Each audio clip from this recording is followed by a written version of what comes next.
दुनिया भर की सड़कों पर एक नई आंधी चल पड़ी है। ये आंधी है युवाओं की, खासकर जेन-ज़ी की। वह पीढ़ी जिसे कभी सिर्फ मोबाइल और सोशल मीडिया की पीढ़ी कहा जाता था, अब शासन के गलियारों को हिलाने वाली तूफान लहर बन चुकी है। ये लहर शुरू हुई है लीमा से लेकर मनीला तक, काठमांडू से लेकर जकार्ता तक और बांग्लादेश से होते हुए फिलीपींस की राजधानी तक। हर जगह आवाज एक ही है, हम अब और चुप नहीं रहेंगे। तो आइए चलते हैं पेरू, जहां एक विवादित पेंशन रिफॉर्म और राष्ट्रपति पर उठते सवालों ने आग भड़का दी है। लोग पहले सड़कों पर शांतिपूर्वक उतरे थे, लेकिन जैसे ही पुलिस और प्रदर्शनकारियों में भिड़ंत हुई, माहौल बदल गया। भीड़ ने पत्थर और बोतलें फेंकी और पुलिस ने जवाब दिया आंसू गैस और रबड़ की गोलियों से। ये टकराव ऐसा था मानो सदियों से दबा गुस्सा अचानक लावा बनकर बाहर फूट पड़ा हो। पेरू की जनता कह उठी है कि अपराध बढ़ रहा है, घोटाले सरकार को खोखला कर रहे और राष्ट्रपति की साख जमीन में धंस चुकी है। तो चलिए अब बढ़ते हैं फिलीपींस की ओर, जहां भ्रष्टाचार का दलदल किसी पुराने साम्राज्य की तरह गहरा हो गया है। तो यहाँ गुस्से का कारण बने नकली बाढ़ नियंत्रण प्रोजेक्ट, जिनमें अरबों टैक्स पेयर्स का पैसा डुबो दिया गया। सैकड़ों हजारों युवा सड़कों पर उतरे, नारे गूंजे, जवाब दो जवाब दो।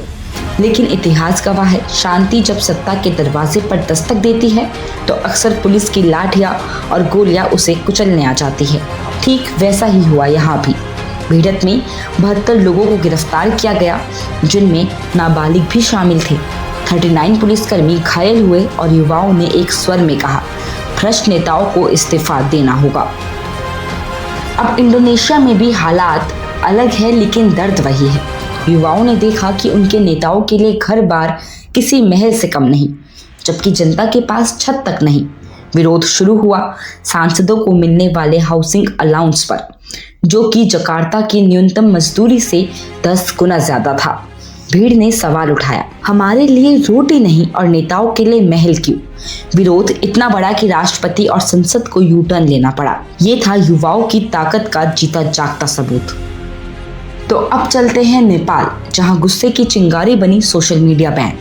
युवा पहले ही बेरोजगारी और अवसरों की कमी से टूटे हुए थे, और जब उनकी आवाज पर पहरा लगाया गया तो ये प्रतिबंध मानो आग में घी डालने जैसा साबित हुआ।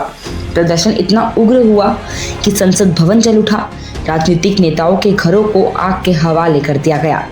यहाँ तक कि नेपाल की सबसे बड़ी मीडिया हाउस भी लपटों में घिर गई। इतिहास में दर्ज हो गया वो दिन जब भीड़ ने एक नेता का घर तोड़ा फोड़ा और अगले ही दिन उस नेता को इस्तीफा देना पड़ा। लेकिन सबसे बड़ा भूचाल आया बांग्लादेश में। साल 2024 एक छात्र आंदोलन जो सिर्फ जॉब कोटा सिस्टम के खिलाफ शुरू हुआ था, धीरे धीरे पूरे देश की राजनीति को हिला गया। महसूस कीजिए उस दर्द को।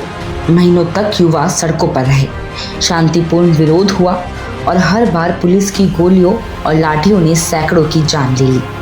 लेकिन कहते हैं ना, खून मिट्टी में गिरता है तो वे बीज बनकर क्रांति की जड़ें उगा देता है। यही हुआ ढाका की सड़कों पर। लाखों युवाओं ने एक ही मांग उठाई कि प्रधानमंत्री शेख हसीना को इस्तीफा देना होगा। और आखिरकार 5 अगस्त 2024 को वे दिन आ गया जिसने इतिहास की किताबों में नई स्याही भर दी। शेख हसीना देश छोड़कर भाग गई और ये जीत युवाओं के नाम लिखी गई।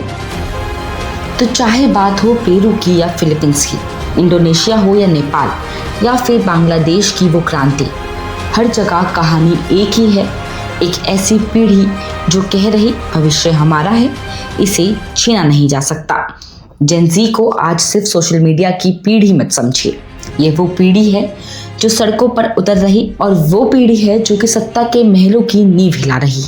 और अब सरकारें भी मान रही कि युवाओं के आक्रोश को अनदेखा करना शायद उनकी सबसे बड़ी भूल साबित होगी। क्योंकि इतिहास कहता है, जब जब युवाओं ने अपनी आवाज उठाई है, साम्राज्य ढहे हैं और तख्त बदल गए। तो आज के लिए इतना ही। ऐसी और खबरों के लिए देखते रहे GMT गाइड मेमो टॉक। धन्यवाद।